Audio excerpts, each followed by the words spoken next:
Tanya, the 11th chapter of the Igrot HaKodesh, chapter 11, it says, to teach you understanding, because the way God rests is not if everything's all about b'nei chaye umazone, children, health, parnasa, that's a livelihood. It's not all about the physical world and physical needs. Because we have a contradiction. I mean, clearly, it seems the most natural thing in the world to pray for children, to pray for food and livelihood and a living, to pray for health. These are the most basic things why in the world would the Alter Rebbe say not to pray for such things? Because he sees a contradiction in the words of the sages that says, Batel ratzoncha neged ratzono. Nullify your will before his will.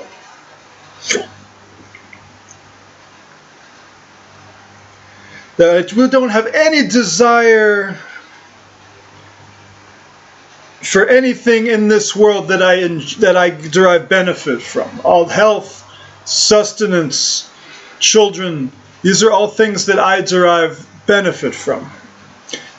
So what to just things that give God pleasure. Oh, children don't give God pleasure? Of course children give God pleasure. If that a person has his sustenance, God wants to give. Like a father is happy when his children has all he needs, and he takes care of his children to say that he has all he needs, so too. So too with God. He's our Father.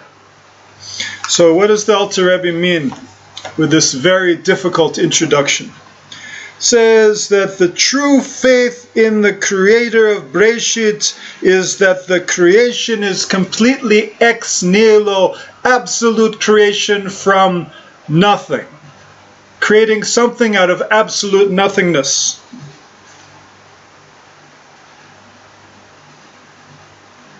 That is the very basic Jewish belief. God spoke, God even thought, and from nothing was created something. All the things we see in the world. There's also development one from the other, but the initial creation was just nothing, something out of absolute nothing.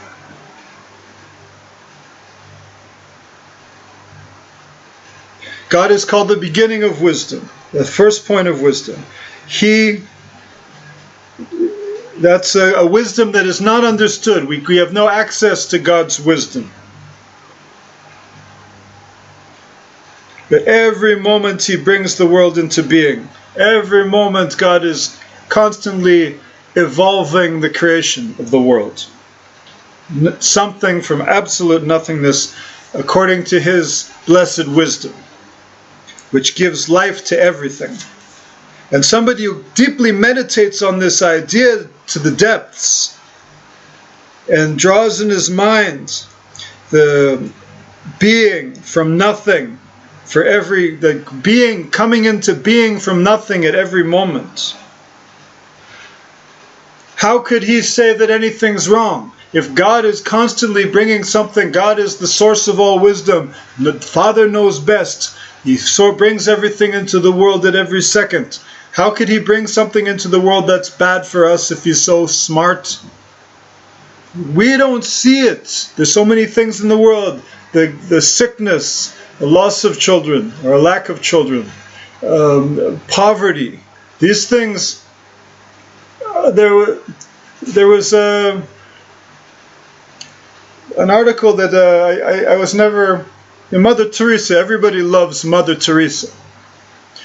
Somebody's put an article around Facebook about Mother Teresa was a sadist, about how she said poor people are supposed to be poor because then they can suffer for Jesus or whatnot. And there's nothing greater than that, than suffering for Jesus, suffering for the world. So the article claims that she kept people in poverty. Go figure.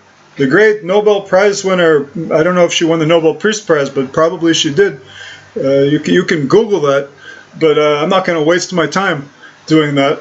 But So the set, I was like disgusted, like who wants to keep it? But then again, I'm thinking, reading, I have a little bit of intellectual integrity. I'll see the truth wherever it may be found. So the Alter Rebbe of Lubavitch in the Tanya here is saying that we just perceive things as evil. Everything is really very great good, which is to make a separation between the sacred Torah and the profane things of the world, like Mother Teresa. But how then maybe there even though the Torah is holy and Mother Teresa is profane, there is a point in commonality going on here. I'm sorry to say, I have to admit it, that it doesn't. I don't think any rabbi would say, unless he's a pervert rabbi, or a sadistic pervert rabbi might say, stay poor, suffer more for God. That's very, very strange, perhaps decadent.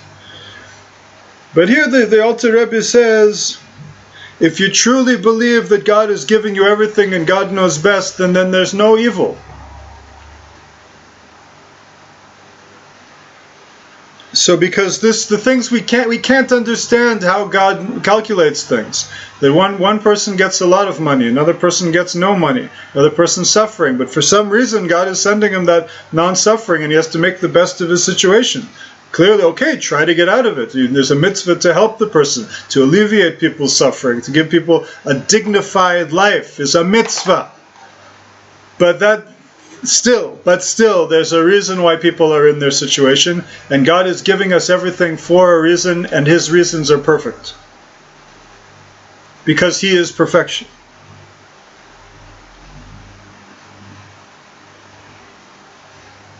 It just seems to be evil.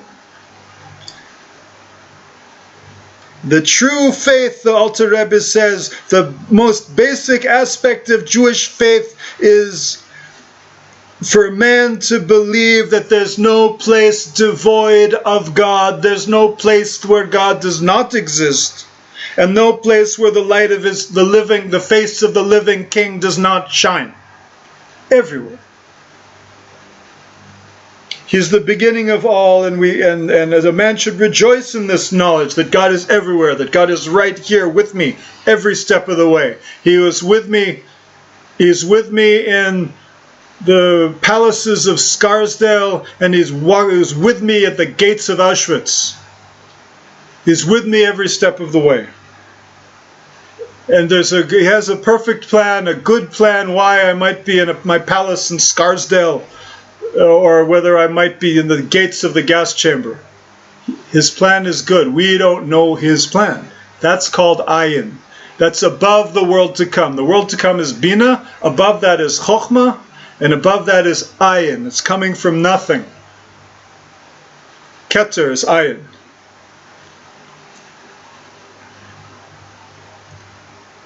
It doesn't follow according to Bina. According to the understanding, this is good and money is good and poverty is bad. Health is good and sickness is bad. That's Bina. From Bina, we start making a separation between good and evil.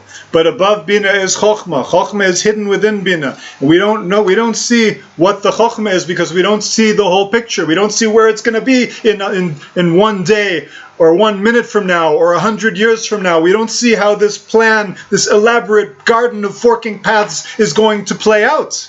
If we did, we'd see how it's all perfect and it's all good, because we'd have the big total picture. But only God has that. We only have the small picture. So there's joy and strength in God's place, because God only wants to improve things in the world. God only brings goodness into the world. Evil does not fall from above. As Job said, no evil falls from above.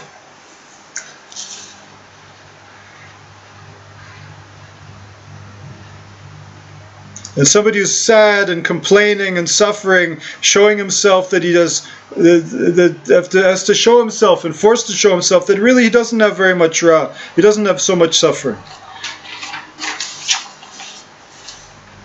If he says, I'm lacking good, I'm lacking money, I'm lacking children, I'm lacking health, that would be denying the very foundation of faith.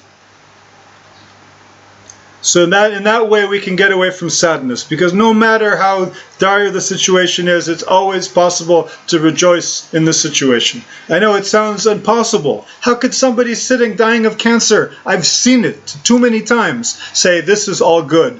But a tzaddik will be able to. A tzaddik will be able to say, yes, I am suffering. I am suffering tremendously, but I believe it's all good. It's all for a reason.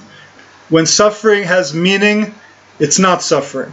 It could be still suffering, but there's a philosophical, theological meaning to it that can get people through the day.